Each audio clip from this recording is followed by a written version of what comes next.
there everyone, welcome back to the channel. Today I'm going to show you what I'm doing to my frame, my axles, and everything there. Right now I have a holy mess in here. I am absolutely filthy. I went out and cleaned my frame because what I'm planning to do is actually paint the frame.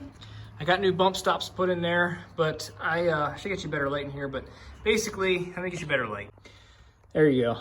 The frame is solid, okay? There's no rot in the frame other than those bump stops are rotted off. The frame is actually very solid. It's wet right now. As you can see, everything's soaking wet. What I'm going to do is actually spray down the axles and the frame, and I'm actually gonna go over the leaf springs and the new shackles and everything with new spray paint. And I'll show you what I'm using there in a minute, but first of all, I wanted to skip ahead. I didn't show you all the process here of me spraying this all down. Basically what I did first, I took it outside and I put it under the pressure washer. I pressure washed everything off underneath here, all the dirt, all the grime, everything that I can.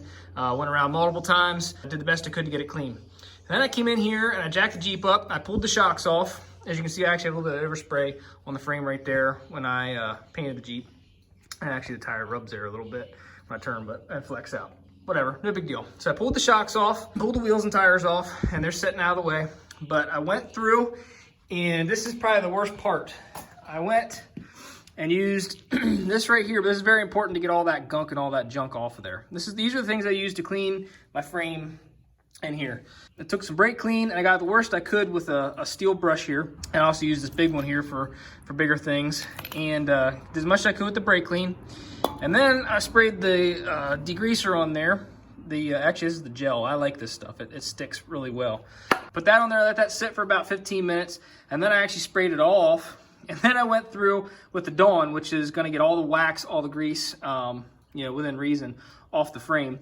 And I took the brush here and my hose right there and just went all around and just scrubbed the heck out of everything. But as you can see, I got it pretty clean. Now I'm not going for a concourse like finish because guys, I will tell you, this old Jeep, I did not restore it. I'm just preserving it, keeping it going. Basically saving it from rotting into the ground. It's not by any means a show quality vehicle, but I'm doing the best I can to just keep it running because first of all, I think restored Jeeps are beautiful. Don't get me wrong. I think it's wonderful. I don't want to get too off track here, but it's wonderful that people restore Jeeps. I think they're fantastic and I'd love to do this here. I got two little boys and a little girl growing up through here. As they get older, we'll probably rip this whole thing down, rebuild everything. It'll be a great, great project for us. But as of right now, I'm just enjoying driving it because basically I see too many times on the forums and everywhere these guys get these Jeeps and they tear them down and they have good intentions to completely rebuild them, the axles, the motor, the transmission, the transfer case. They do all the body work and they spend a year or two working on this stuff, and I know they have good intentions, but man, I tell you what, so many of them just get the craps of it and then it sits for years or it gets sold off in parts to some other guy to put it all back together for just pennies on the dollar. So what I'm doing is I'm just preserving it. When stuff leaks, like I think I have a seal here at the axle, the outer seal is leaking a little bit. Fix what I need to and just keep running the thing. So, I mean, guys, I hope you like this Jeep. It's a cool looking Jeep. It's a lot of fun, but by no means is this a restored vehicle. So keep that in mind when you look at this and you're watching this video. Anyway, sorry for getting off topic, but I came in here and I just scrubbed the crap out of everything. I just scrubbed everything down real well, the whole frame, the whole way back through here, and then back to the rear axle, and right here, it's starting to dry. So what I'm gonna do now is, you see that bump stop is gone, so I'll probably try to take them off before I do anything. I got new ones, and I might show you that in this video or save that for another video. It's pretty simple. You just unbolt these and put new ones on there. But seeing how rusty and corroded that is, you all know how much fun that could be. So, man, getting the grinder out and cutting them suckers off. But anyway, shocks are off. Everything's clean. Everything's ready to go. I'm going to spray everything down. And let me take you over here and show you what I'm using. I'm going to use this Rush Reformer, and I don't know, I've never used this before, but I've heard good things. I know Eastwood makes it, and if I was really serious about this, I'd get the one with the tube that actually sprays up in the spots of the frame that you can't get to with this here. But basically what this does is supposedly, as you can see right there, it says it converts rust to a paintable surface. So basically this stops the rust, converts it to a primered surface. So I guess you could stop right there. I don't know. This is what I'm going to do here. I'll show you on the back. I already did the back, the edge there. I'm gonna use this enamel, this high gloss black enamel. I got 4 cans of this and 4 cans of that. I don't know if that's going to be enough. I'll let you guys know. So if you're interested in doing this yourself with spray cans, how much I use. But for right now, I have 4 cans over there of this and 4 cans of this here. But let me take you around back and show you what I did already. As you can see, it looks pretty good right there. I did the whole back right here underneath the bumper. I pulled the bumper off and did that there. Somebody backed into something with this bumper years ago and tweaked this thing all up here. Look at that. I actually put it on the trailer because it's actually kicked up a little bit. And I actually took the chain binder and pulled it down a little bit to straighten it out. That's how I do body work. The battery actually died on the camera here on the back side there. But anyway, this is it for the night. It's dark. I got a mess out here. Got all the water broomed off here into the stones. No matter how much room you got in the shop here, you kind of end up running out. Anyway, I got the frame clean. I'm gonna let that sit overnight. I got the winch off. That is sitting over here on top of the 4-wheeler. That is my keeper winch mounted on the Tractor Supply plate with angle iron and all grade 8 hardware. I got that pulled off. I got my fog lights pulled off. I got everything degreased. Get all the loose stuff off of there, pressure wash it, scrape it, clean it, scrub it with a bristle, brake clean, and then some Dawn dish detergent and a brush, man. It actually cleaned up pretty nice. The knuckles, everything turned out pretty nice there. So tomorrow morning we'll get at it. We'll get back out here to the shop. That's it for the night. I'll catch you guys in the morning. Alrighty, next morning here, got my first can shaking up here, sitting out in the sun, warming it up. Beautiful day here. I got what I needed to masked off there, all the way back across. Put the first coat on here and show you what it looks like.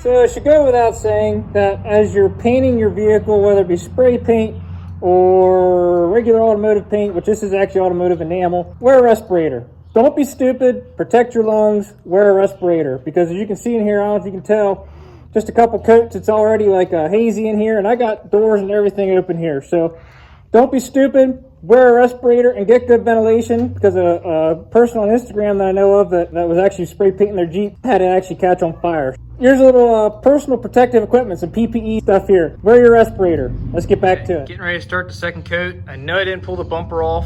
I didn't feel like fighting the hardware right now.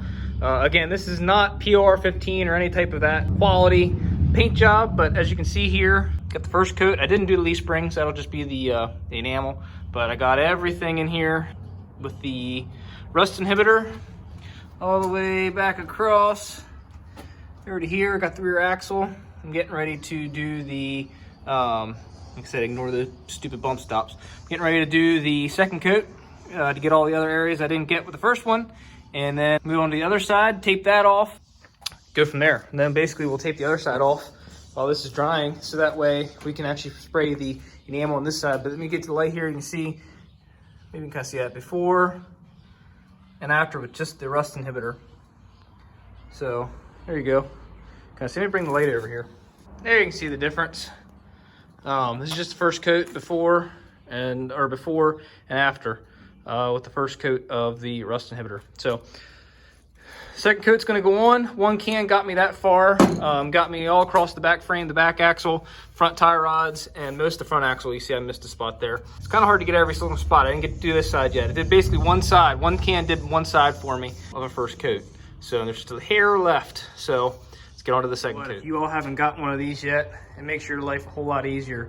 And anytime you don't want to use this is if you're going like this, because sometimes the paint can build up on the end here and it'll drip or run.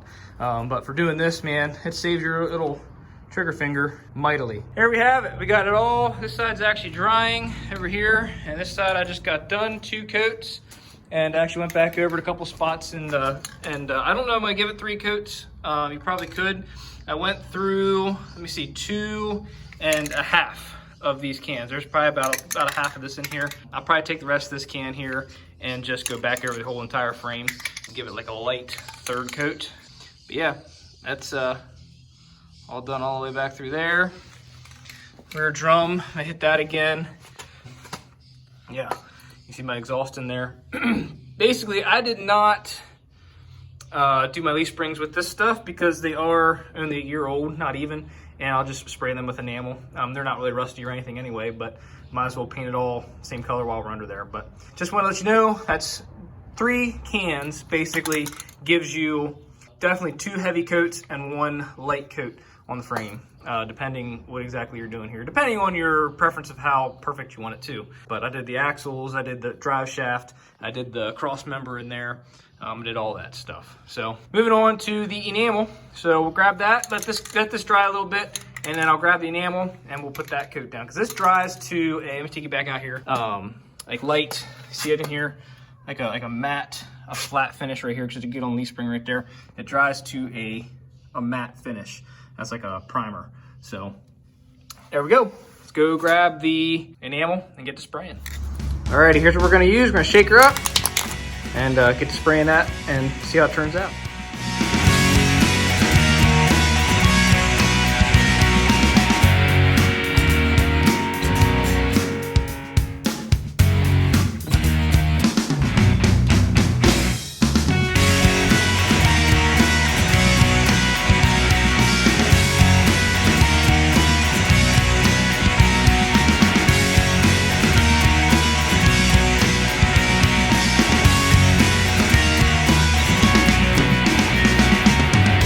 Respirator off here, got everything sprayed in.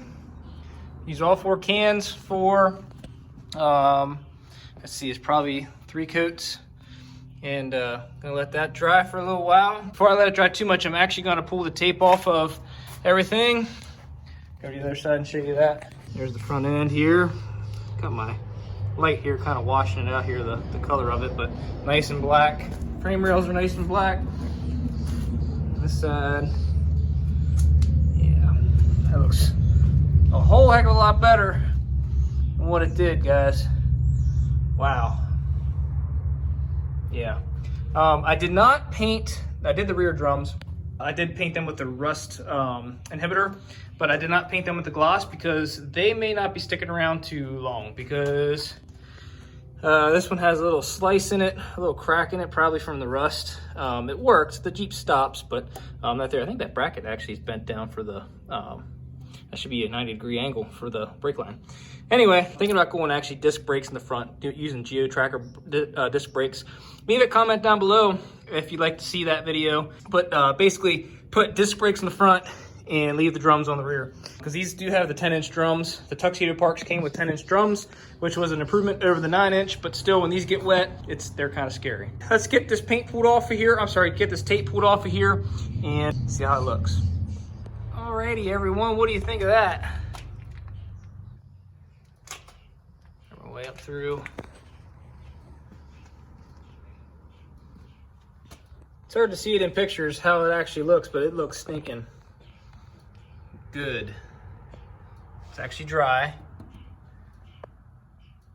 I didn't worry about, sanding the frame down and buffing it and everything. Yeah, I think it turned out really nice. Again, I didn't do the front. These front ones, I think I'm going to be changing them out to disc anyway. Look at that, much better. Much better. I can't wait to actually get it outside in the sun and see what it looks like. It's hard to actually get good angles of it in the pictures. It's dry. I mean, there's some spots where it's still kind of tacky, so it's still kind of setting up, but for the most part, man, she looks a whole lot better than what it did, that's for sure.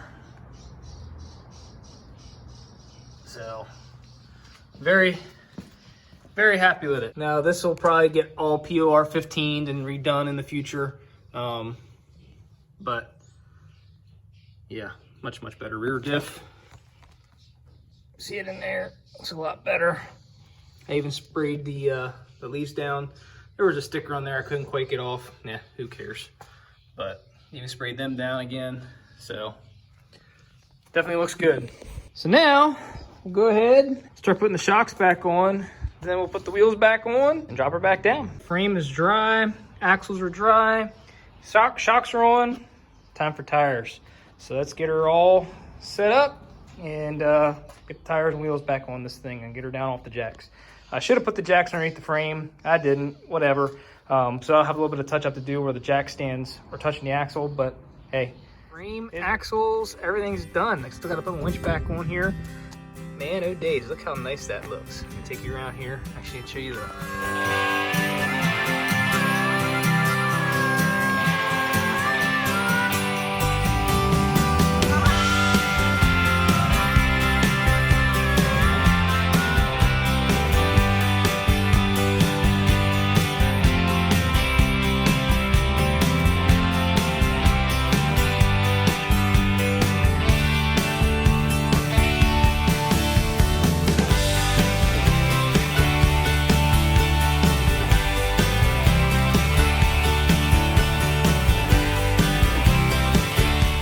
Heck of a lot better than it did, right, buddy? Yeah. Yeah, it looks a lot better. Look at that. Alrighty.